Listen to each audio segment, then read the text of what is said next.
Hey, good afternoon. This is Lee Iben with Action Coach Campus, and you have joined us for another episode of Business Basics. Today, I want to talk to you a little bit about team dynamics. And as we talk about our team dynamics, I want you to understand why we're talking about team dynamics. It's important for us today, especially now more than ever, with COVID-19 still with us, why we need to understand our teams better. Quite frankly, it's because our teams have changed. We are no longer able to sit shoulder to shoulder in a boardroom to discuss strategic planning tactics like we used to. Now it seems like most of us are on a team, but our teams are home, working through Zoom. And as a business owner, this creates a unique challenge for us because we have to better understand our teams than we ever have before. So today, as we go through our team dynamics, I want you to understand that, first of all, it really all begins, Robert Schuller, I guess, said it best, but he said, if it's going to be, it's up to me. And that's our can-do attitude as a business owner. Let's talk about our mindset for just a few minutes and understand why, if we're going to have an effective team within our organization, we have to be seen as the solid, clear-headed leader when we lead that team and show that team ultimately how they can work without us there. When we talk about that, we're going to talk about the point of power. All right, this is that spot, that pivotal point where we as business owners need to realize, where do we stand above the point of power? Do we live below the point? Do we exercise blame and excuses and denial, or do we live above the point where we take ownership for our responsibilities, our actions, are accountable? Are we responsible for those things that happen to us every day? Of course, the answer is we have to live above the point, because when we are below the point, we feel powerless, right? But when we're above the point, we have power. And that's where we need to be to run an effective business. We always, and I underline that, highlight it with a marker, we always have to be above the point, especially when we're around our employees. Now, you've heard it said that if you give a person a fish, you feed them for a day, but if you teach a person to fish, you feed them for a lifetime. Why is that?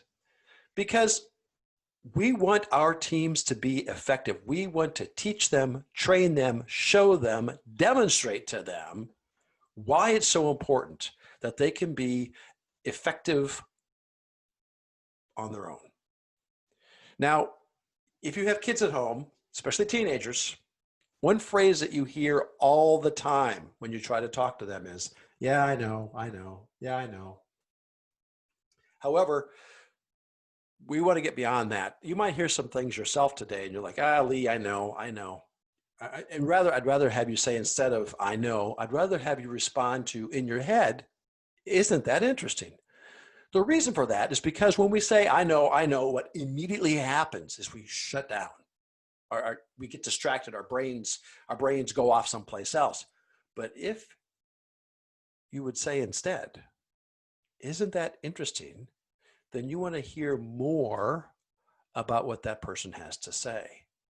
And again, I'm telling you this so that you take this information and share it with the members of your team. So when we learn, we got to be willing to have some fun along the way. We have to be able to have some celebrations along the way. Remember, learning doesn't take place in just an hour. This is a lifetime. We are lifetime learners. Business owners especially are lifetime learners, and we have to have fun in our learning along the way, and we have to be able to help our teams have fun as well. The other thing you're going to learn about today is that I want you to be prepared for BFOs, right? And many of you may be thinking, what's a BFO? Well, a BFO, quite frankly, is a blinding flash of the obvious. So if you have a pen or a pencil and a piece of notebook paper. I want you to keep track today of some of your BFOs as we go through this. So let's talk about team, all right? Everybody's heard the word team. If your kids were involved in cheerleading or football or other sports while you were in high school, you found out quickly that team is really just an acronym, and the acronym is together, everyone achieves more. This is so true because the reason we have our teams is because the work that needs to be done requires the efforts of many people, not just one. Now, I do find it interesting that when folks attend one of my workshops, they get all excited about it, and they're like, "This is great, Lee. This is fantastic." And then I check in with them a couple weeks later, and they're like, we're just doing it the old way." We cannot do that. We absolutely cannot go back and do it the old way. The changes I'm offering to you today, I want you to take back to your organization and implement them within your teams. So we really do need to expand our comfort zone. We really do need to get out of our own way, get out of our own head, dump that head trash, and really start to think differently about things. Because I want you to understand that life and games, the way you live, it's just a reflection of who you are, as are the people that you surround yourself with, your bank accounts, your businesses, your salaries, your relationships, the car that you drive, the clothes that you wear. They're all a reflection of who you are. So is your team. You know, the problem with our planet Earth, okay, our problems here on our planet Earth, I should say, is that because the Earth is round, if we do not take care of the problem when it happens, and today we're talking specifically about teams, if we don't correct the problems on our team, they do not just go away on their own. Rather, they come full circle around and bite us in the behind. All right. You know, when you run from your problems, they just get bigger, right? So life has given us a way to have warnings. Hey, warning, Will Robinson. If you remember that old science fiction black and white TV show, Lost in Space. Warning, Will Robinson. We have warning signals that our teams are not functioning. On the roadways of life, we call them those taps. You know, those things on the side of the road, those little ridges that go like that, right? Those are the taps on the side of the road. And they are telling us, wake up, because something needs your attention. And what they do is those taps keep us from hitting that Mack truck, right? If we ignore the tap to begin with, it might be a 2x4 across the face. But if we don't really pay attention, it's going to hit us like a Mack truck. And so we really have to watch how our teams are performing and listen for those taps. So feel the taps, see the signs, listen for those changes you're going to make. Remember, when you first learned how, especially if you had children or grandchildren, you didn't start off running right away. You had to learn how to walk. You learned how to crawl, then how to walk.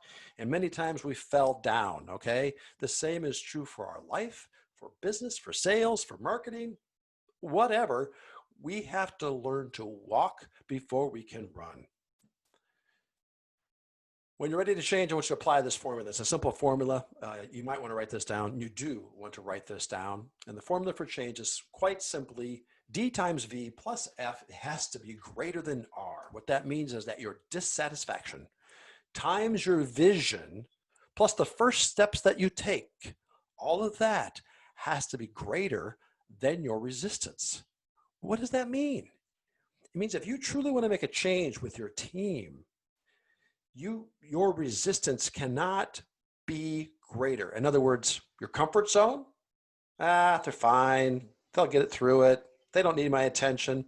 Listen, you have got to change your teams. If your teams are not functioning where they're at, you've got to get in there. As the business owner, you've got to get in there and lead that team. You got to show them the clarity that you have as a business owner to make that team change. So write this down. D times V plus F has got to be greater than R. It is the formula for change. I want you to have it memorized so you can teach it to your teams.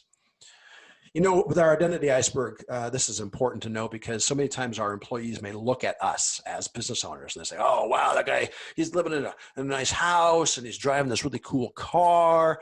And man, he just makes every decision. It's just everything he touches turns to gold. Have you heard that before?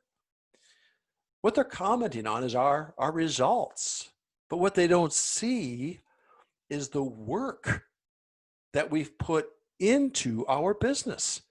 They don't see the sleepless nights, the education. It might have been education through a university. It might have been education through training, through an apprenticeship, through our father or a mentor, from the school of hard knocks, just learning by falling down so many times. They don't see that. All they see are the results. They don't see the environment that we created. So when people, why do they stay where they are? It's really one simple reason, right? It's fear, okay? Again, fear, like team, is an acronym. And fear means false expectations appearing real. And this is important to know this because we have to be able to identify those members on our team that are stagnant. And we got to find out, why are you stagnant? What are you afraid of? Because typically, you know what? There's not that much to be afraid of. Business should be fun. It really is just a matter of following a formula, and teams are the same way. We have formulas in place to make teams effective. You know, some people, they are earning $50,000, but they have this thing called head trash, and they self-sabotage themselves from earning what they could truly do. They could be a $250,000 per year employee or business owner for that matter, but they sabotage themselves. They take the things that they heard as a child and they think that they're still true today. And they don't do the research to figure out, is what I've been led to believe really true? Probably not. Probably not.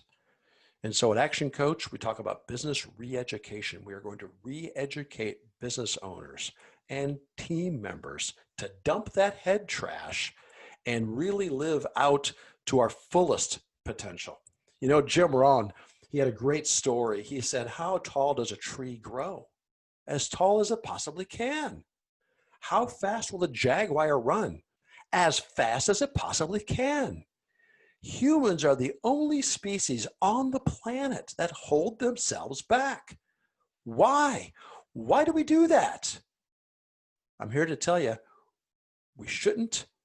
It's an insult to us and our maker that we hold ourselves back. And so we are going to push for perfection.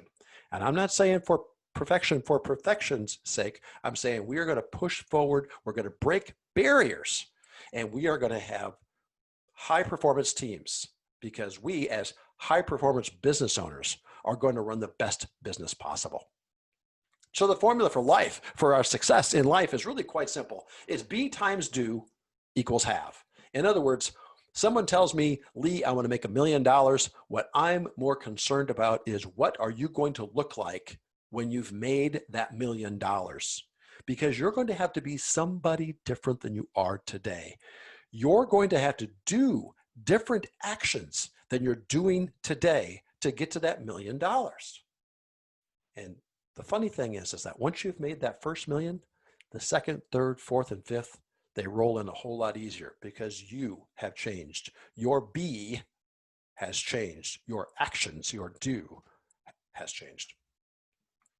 So when we say to ourselves, as I grow, I'm getting out of my comfort zone. I have a client who says, Lee, this just isn't my comfort zone, but I know I got to get out of it. So I'm asking you, what do you fear the most? And when you figure that out, then move forward, then do it. Accomplish that goal. Try it, okay? So what is your most valuable asset? Is it money? No, it's time. Time is your most valuable asset because we all have the same amount of time, whether we're earning $10 an hour or if we're earning $15,000 a day. We all have the same number of hours. We're all given this ability to be on the planet for roughly 80, 85 years on the average, okay? So we all have the same amount of time. So how you invest that time is one of your biggest assets. It is truly your biggest asset. In fact, some have said, you know, if you lose money, you can make more money, but you can't get back more time. So how do you spend your time? Do you spend your time on those not urgent, not important tasks that you could delegate, you know, those distractions? Do you spend your time on the urgent but not important things? Again, we should delegate those. How about urgent and important? We're getting closer to the bullseye there. What we really, really want to get to is that point where we spend our time on the not urgent but the important zone.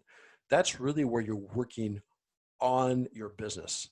Now, when I say not urgent, what I mean by that is you are able to take a breath and you're able to forecast. You're able to look down the road 3 months, 6 months, a year, 5 years, look down the road and start to develop your business and your team from an eagle eye perspective. So, keys to a winning team. Here we go. Strong leadership. That is you. You have to be the strong leader. And the way you got to be a leader, a business owner to begin with, is you have passion and you have responsibility, okay? You love what you do. Maybe you created this thing from scratch. That's fine. But what we need to do is we need to grow. We need pressure, okay? And that pressure, the same pressure that changed you, you're going to have to change your team with the right amount of friendly pressure, let's put it that way, but pressure just the same. We actually call that perturbation. If you would think of water sitting in a pan, that water doesn't become steam until you turn up the fire. And when you turn up, the water begins to boil. And if you leave that water boiling long enough, it all turns to steam and evaporates. That's the kind of perturbation we're talking about. The reason why this is important, because you, as a business owner, you fully understand the cycle of business. You're the owner, but you're going to take care of your team. This is so important because if you take good care of your team is going to take care of your customers, because we want our customers to come back again and again and again. And what do we call that? We call it business. And the business, of course, takes care of us. Now, think back to when you were younger, okay? You wanted to have a really good quality of life. And you probably had some mentors in your life way back then. Might have been your parents, right? Parents, aunt, uncle, grandma, grandpa, somebody, neighbor next door, somebody was your mentor. Someone inspired you way back then. They planted that seed for you as a business owner. Then you knew that you needed to improve your knowledge base, maybe beyond the knowledge that your mentor had. So you wanted to get a quality education. That might have meant going to a private school. It may mean going to a public school, but just spending time on your homework, getting those things done. And then when you graduated, moving on to college. Now, college isn't the road for everybody. It is for many, but not everybody. But education comes in different forms. Sometimes it comes in the form of an apprenticeship. Sometimes, as we mentioned earlier, it comes from the school of hard knocks. When our education improves, so does the quality of our beliefs and our dreams. Our minds begin to expand. And we start thinking, you know, that might be possible. That is possible. I want that, okay? So as our dreams and our beliefs expand, so then too does the quality of our questions. Interesting, huh? The quality of our questions begin to improve. We start asking better questions because now we start to understand that we want something bigger than ourselves. So as our questions start to improve, naturally so then do our decisions. And when our decisions improve, so do our actions. Ultimately, what happens? We have better results. That's what it takes to have a better quality of life. So you as a leader, you absolutely have to understand this. And then you're going to start to teach it to your team. So when you have a winning team, they have a strong leader. That's you. It may eventually be a general manager, but it starts with you. It starts with your vision of the company, your mission statement. It's why you have those things. And then we have our common goal. And our common goal is our vision, right? And it's our job as business owners to enroll and inspire our team members, whomever you call your team, whether it's the mid-level executive management team, whether it's the team on the floor, the team in manufacturing, the team of salespeople that you deal with every day, you need to be able to enroll and inspire your team members. Only one way to do that. They have to participate. You have to participate. If you want them to give 100%, you have to give 100%. They are going to look at you as their role model. Because quite frankly, productive teams thrive on effective communication. And how do we get to that point? Well, if we're going to communicate effectively with our team members, then we need to understand them. And I mean really understand them. Understand how they think, how they act, why they act that way, why they think that way. And we do it through adaptability. Now you're like, Lee, seriously? I don't know what this guy's thinking. Actually, there's a metrics in place that larger corporations use that we have available at ActionCOACH, and it's called DISC. It's a DISC profile. It helps you to understand your team members, your employees, in order for you to adapt your behavior to their style. Now, some people might be put off by that comment, and I don't mean for that to happen. But what I'm explaining is that it's like a foreign language. If you or I were to travel to Germany, we naturally wouldn't expect everyone in Germany to speak English. I know I certainly wouldn't. If I wanted to have a more effective dialogue with the residents of a small town in Germany, I better learn how to speak German. Does that mean that I am German? Does that mean that I've become German? No, I've just learned the language. That's what a DISC profile does. A DISC profile helps you to learn the language. This was put together by Dr. Marston in his book, The Emotions of Normal People. And he found out there are actually 4 characteristics on a DISC profile that defines everybody. Everybody on the planet, they have these 4 characteristics. All of us have pieces of each of the 4, but we lean more to one category than another. And that's the distinguishing piece that you, as you begin to understand DISC more, will be able to identify your team members on how they think and why they think the way they do and why they respond or why they're not responding, or how come he sits there and he doesn't ever shut up, or how come that person sits there and doesn't say a thing until the end. It drives me crazy. It's because of the DISC profile. It's because of what their profile is on the DISC score. It's interesting because for those business owners that really truly want to get into DISC, we can give DISC profile assessments to everybody on your team.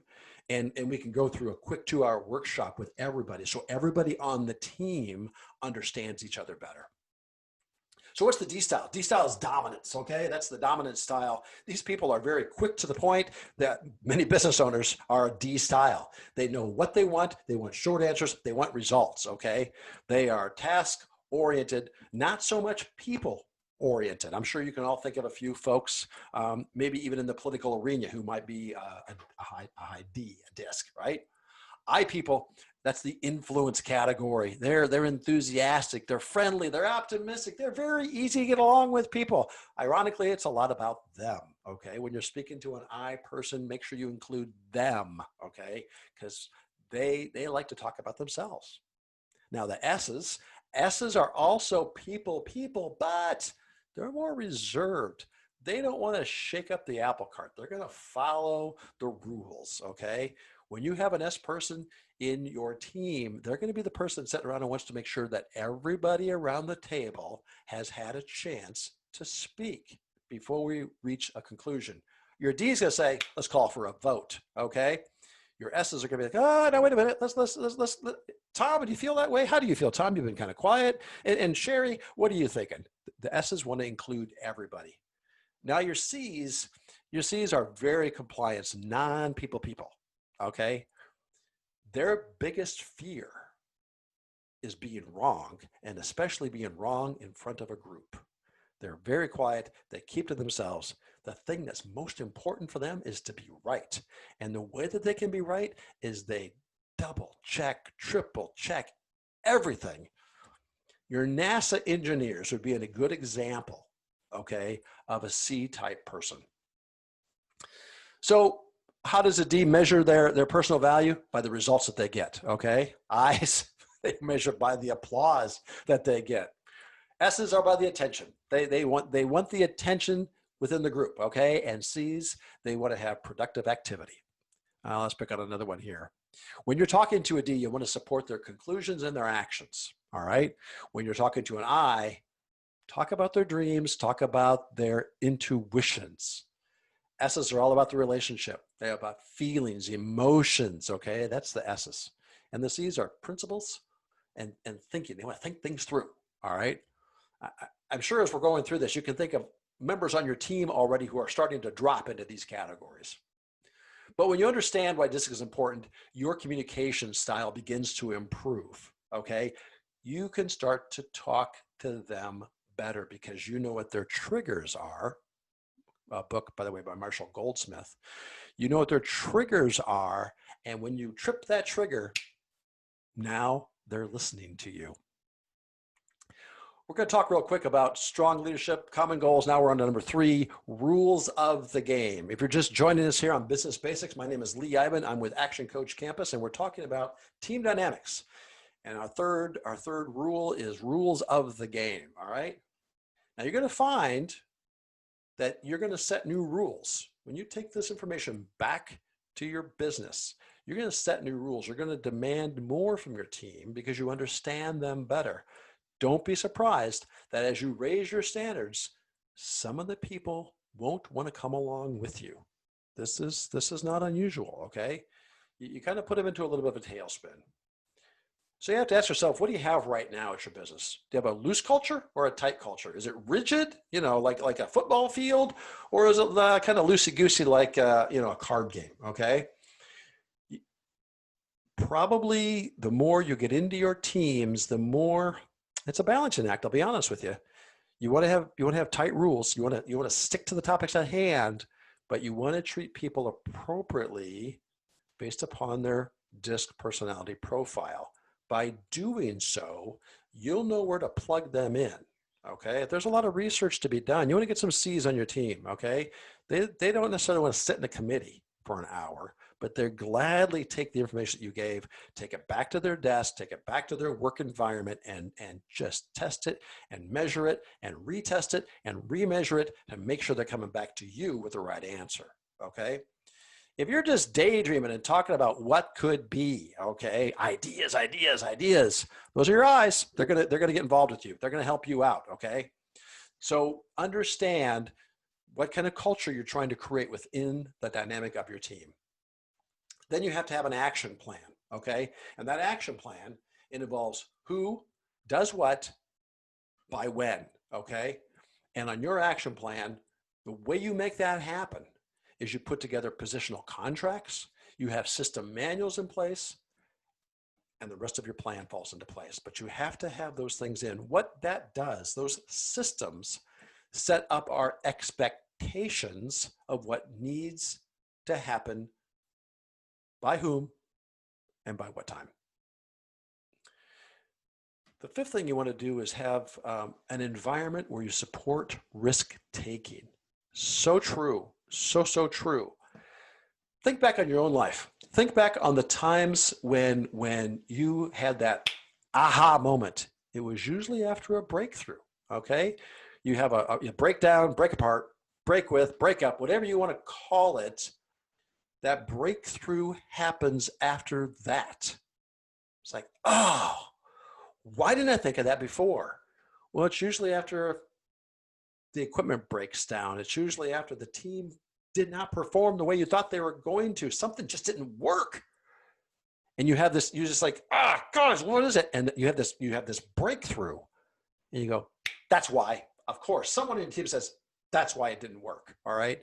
So be prepared for that to happen. You know, the Japanese have a word for this. Okay. They call it Kaizen. All right. It's two symbols, Kai and Zen. It means change is good. We interpret that to mean constant and never ending improvement. In other words, grow, plateau, right? One step at a time. Grow, plateau, grow, plateau. All right.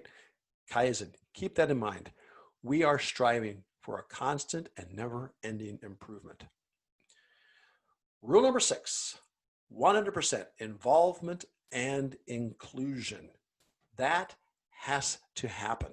It absolutely has to happen, because when you do that, what it creates is synergy. All right. And by that, I mean 1 + 1 doesn't equal just 2 anymore. 1 + 1 equals 4, 5, 6, because everybody on the team is included. Everybody feels welcome. Everybody feels that every idea is worth sharing as you develop these things. Everybody is appreciated. Everybody recognizes the uniqueness that each individual member brings to the team.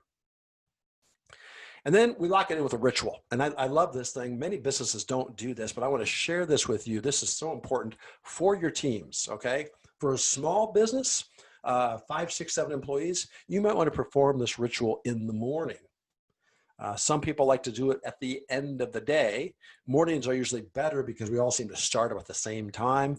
But then end of the day, folks have left. They had to go home early for whatever reason. So this particular ritual is good to do with your smaller teams in the morning or at the beginning of your team. And we call it a wiffle. I'm going to show you how this works. This is really pretty cool. What a wiffle means is you put your chairs into a circle, okay? You have your team members gathered around, or you're around a table. One person starts and you pick up something, okay? You start a pen or something, and you're going to pass this off to your left. You're going to pass it around the table. And what you do is you are very open about this, okay? Ideally, you don't want to have a table between you. You don't want any barriers between you. And what you want to do is sit there, no crossed arms, no crossed legs. Why is that? Because this gives the impression that you're closed off, and you're not. So don't give that impression. And then what we do is we're present in the moment. We dump that head trash, dump whatever. It's like, oh, I got to get going. I don't want to be here in this team meeting today. Come on. We have to be in the moment. Be present, be in the moment, and listen. 2 ears to listen to your teammates. And you just say whatever you feel like expressing. That's why it's good to do this at the beginning of the team meeting or at the beginning of the day. And what you start off with is, what I feel like expressing is. The rule is keep it short, but you will be surprised what you'll hear from your team members. And it doesn't have to be about the task at hand. It doesn't have to even be about work. It might just be about, you know what? What I feel like expressing today is I'm tired. I didn't get any sleep last night. My kids were up all night long with the flu, and I'm just exhausted. And that's what I feel like expressing. Thank you. Nobody says anything, okay? Nobody comments on each other's wiffle. You do not do that. You let them speak. This is a non-judgmental zone, all right? That's why we sit there. Arms are not crossed. Legs are not crossed. And we listen. We listen to what our teammate is expressing. But the benefit of that is huge. Now you know why that person maybe asked, talking, maybe they're hangry. Maybe they just, what I feel like expressing, I didn't have lunch yet. I got this 1 o'clock team meeting. I'm frustrated to be here because I didn't get lunch. Okay, fair enough, right? And you go around the room, or you go around the team and you ask them, what do you feel like expressing? And they say, what I feel like expressing is, thank you, pass the baton to the next person to your left. Finally, when it comes back to you as the team leader, or it comes back to the group leader also says, what I feel like expressing today is, and you do that. Pass it to the person on your left. Some question softeners, I think, that we need to know is that, after that wiffle, we have what we call as a burning. And that burning is, can I just ask why you said that? Or, hey, by the way, I wanted to comment on your Wiffle. This is what you call a burning. After that Wiffle's all done, you do a burning. Does somebody have a burning on what somebody else said? By the way, I heard that you haven't had lunch yet, and I've got an extra sandwich. I'll give it to you so we can eat and have a good, productive meeting. So to finish things up today, let's have a quick to-do list. All right, you've made items along the way today. I hope you did anyway, of things that you can take back to your business. A quick review. Don't forget there are 6 steps that we follow through on having an effective team. And question and answer is hard to do during a Zoom call or a webinar, but just keep in mind that the words that we talk to our employees about, that can inspire, our thoughts can provoke. But when you take action, right? Don't do what I say, do what I do. All right, they follow you. They'll follow your lead. Okay, if they see the boss doing something, they want to follow what you're doing. Okay, your actions will take you closer to your dreams. And now it's time for you to get into action. Take your notes from today. I encourage you to take that next step.